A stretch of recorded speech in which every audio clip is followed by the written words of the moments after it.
माँ सर्वेश्वरी तोम पाहि माम शरणागतम। नमस्कार मित्रों, मैं पंडित देवस पंडित ज्योतिषाचार्य आज पुनः आपके सामने उपस्थित हूँ। मित्रों, आज हम बात करने वाले हैं गुरु की महादशा के फल के बारे में। यदि आप अपनी जन्म पत्रिका देख रहे हैं, जन्म कुंडली, और उसमें आप ये देख पा रहे हैं कि आपकी गुरु की महादशा चल रही है, तो क्या आपको अच्छे परिणाम प्राप्त होंगे, क्या बुरे परिणाम प्राप्त होंगे, आज हम विस्तृत रूप से इसमें चर्चा करेंगे। इससे पहले हमेशा की तरह मेरा एक प्रेम भरा आपसे निवेदन, अभी तक आप लोग मेरे चैनल को सब्सक्राइब नहीं किए तो कृपया सब्सक्राइब करना ना भूलें। मैं कंटिन्यूशन में वीडियो बना रहा हूँ। कृपया लाइक करें, कमेंट्स करें, शेयर करें, अपनी राय जरूर दें, जिससे कि मैं वीडियो को और अच्छा बना पाऊँ। अब आगे बढ़ते हैं मित्रों और समझते हैं गुरु की महादशा के फल के बारे में। जैसा कि सबको ज्ञात होगा, गुरु की जो महादशा होती है उसका जो पीरियड होता है वो 16 वर्ष का होता है। एक बार आपको गुरु की महादशा चालू हो जाएगी तो ये 16 वर्ष तक बनी रहेगी। गुरु बहुत ही शुभ और सौम्य ग्रह हैं, तो इनकी महादशा में हमने अधिकतर देखा है कि ज्ञान और विद्या का लाभ मिलता है। जब भी गुरु की महादशा आपकी चालू होगी, आपको ज्ञान और विद्या का लाभ प्राप्त होगा, आपकी धार्मिक प्रवृत्ति बढ़ेगी, आप पूजा पाठ करेंगे, धर्म कर्म के कार्य करेंगे और कहीं ना कहीं आपको सम्मान की प्राप्ति जरूर होगी। गुरु की महादशा में आपका मान सम्मान में वृद्धि होगी। यदि गुरु कारक ग्रह होकर विराजमान है या उच्च राशि के होके बैठे हैं, मूल त्रिकोण के, स्व राशि के या मित्र राशिवत होके बैठे हैं, तो काफी अच्छे और शुभ परिणाम आपको जीवन काल में देखने को मिलेंगे। राज की कृपा प्राप्त हो जाएगी आपको किसी न किसी कारणवश इस महादशा के पीरियड में।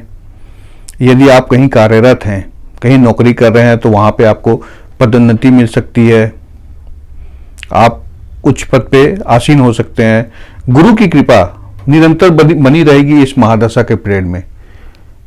यदि आपका जो गुरु ग्रह है वो कारक होके उच्च की राशि में बैठा है या त्रिकोण जो होते हैं मूल त्रिकोण में बैठा हुआ है, मित्रवत है, मित्र राशि में बैठा हुआ है, तो आपको ये सब चीजें मिलेगी।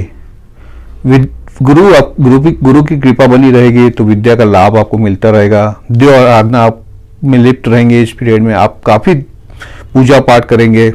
धन, यश, कीर्ति, मान, सम्मान इस महादशा के पीरियड में आपको काफी मिलेगा। यदि शुभ दशा में बैठे हुए हैं गुरु, तो धन्य धान्य से भर देते हैं। महादशा का पीरियड में सम्मान में वृद्धि करा देते हैं। आपके वरिष्ठ अधिकारियों से, आपके जो सीनियर्स होते हैं, आप जहां भी कार्यरत होते हैं, उनसे आपके संबंध को काफी मधुर कर देते हैं। आपके बौद्धिक विकास को भी बढ़ा देते हैं गुरु। ओवरऑल देखा जाए तो गुरु की महादशा को बहुत अच्छा माना गया है। गुरु यदि अच्छी दशा में विराजमान है तो आप देखेंगे इस महादशा में आप अपने घर में बहुत से मंगल कार्य कराएंगे, आपका स्वास्थ्य अच्छा रहेगा, आप प्रसन्नचित्त रहेंगे, घर में एक खुशी का माहौल रहेगा, सुख शांति रहेगी, पत्नी से आपको विशेष प्रेम की प्राप्ति होगी। यदि आप किसी परीक्षा में भाग ले रहे हैं तो वहां आपको सफलता मिलेगी। यदि आप किसी प्रतियोगिता, किसी कॉम्पिटिटिव एग्जाम में यदि आप पार्टिसिपेट कर रहे हैं और गुरु की महादशा है और गुरु अच्छी जगह में शुभ दशा में विराजमान है, तो आप निश्चित उस प्रतियोगिता परीक्षा में आप सफलता को प्राप्त करेंगे। अब उसी के विपरीत यदि गुरु नीच राशि में है तो स्वाभाविक बात है कि कहीं ना कहीं आपको नकारात्मक और अशुभ फल की प्राप्ति होगी। घोर कष्ट का सामना करना पड़ सकता है। स्त्री से वियोग की नौबत आती है। आप कहीं ना कहीं आप अपनी धर्मपत्नी से वियोग हो सकता है। पुत्रों के कारण अपयश का सामना करना पड़ सकता है। यदि गुरु आकारक होके, नीच का होके, शत्रु राशि का होके अष्ट है या वक्री है या पाप ग्रहों से युक्त है, इन सब परिस्थितियों में विराजमान है और महादशा चल रही है, तो अनेक अशुभ फल देते हैं गुरु। मतलब ऐसे स्थिति में यदि गुरु आपके जन्म पत्रिका में बैठे हैं तो ये मान लीजिए कि आपको काफी नकारात्मक और काफी अशुभ फलों की प्राप्ति होगी। यदि गुरु के राहु से संबंध है, कुंडली में आप देख पा रहे हैं कि गुरु के राहु से संबंध है, राहु के साथ युक्त है, राहु के दृष्ट है राहु से, तो इस महादशा के पीरियड में जातक को देह पीड़क भोगनी पड़ सकती है, देह पीड़ा का सामना करना पड़ सकता है, कहीं ना कहीं उससे देह संबंधित कोई कष्ट हो सकता है। यदि गुरु कहीं से भी मार्केश के साथ बैठे हुए हैं या मार्केश से डिस्ट हैं तो काफी मृत्यु तुल्य कष्टों का सामना करना पड़ सकता है इस महादशा में जातक को।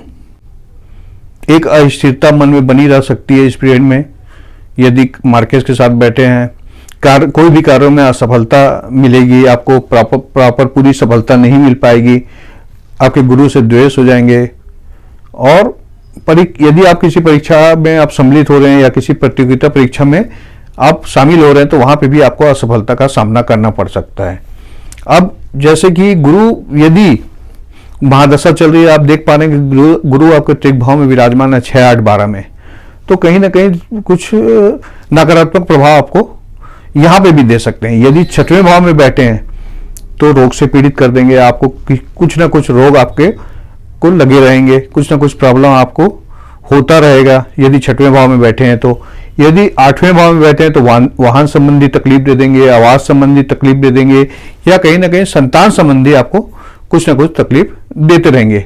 अब यदि व्यय भाव में बैठे हैं गुरु, 12th हाउस में बैठे हैं, तो 12th हाउस में बैठने से गुरु क्या करते हैं कि सैया सुख में कमी दे देते हैं। पत्नी से आपका अनबन करा देते हैं, कई बार पत्नी से वियोग करा देते हैं, कई बार आप पत्नी से किसी कारणवश अलग हो जाते हो। राजकीय दंड का प्रावधान भी रहता है जब 12वें में गुरु जाके बैठ जाते हैं और उनकी महादशा में आप किसी कारणवश किसी कोर्ट केस में या किसी अनावश्यक किसी झमेले में पड़ के आपको कारावास तक की नौबत आ सकती है।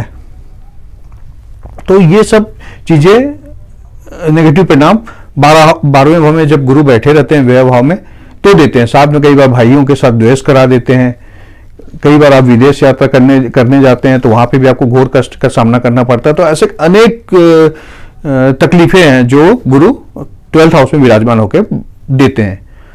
तो आज इसी के साथ मैं यहीं पे विराम देता हूं। कल हम बात करेंगे किसी और नए टॉपिक पे। तो आज मैं यहीं आपसे विदा लेता हूं। जय माता दी, नमस्कार मित्रों।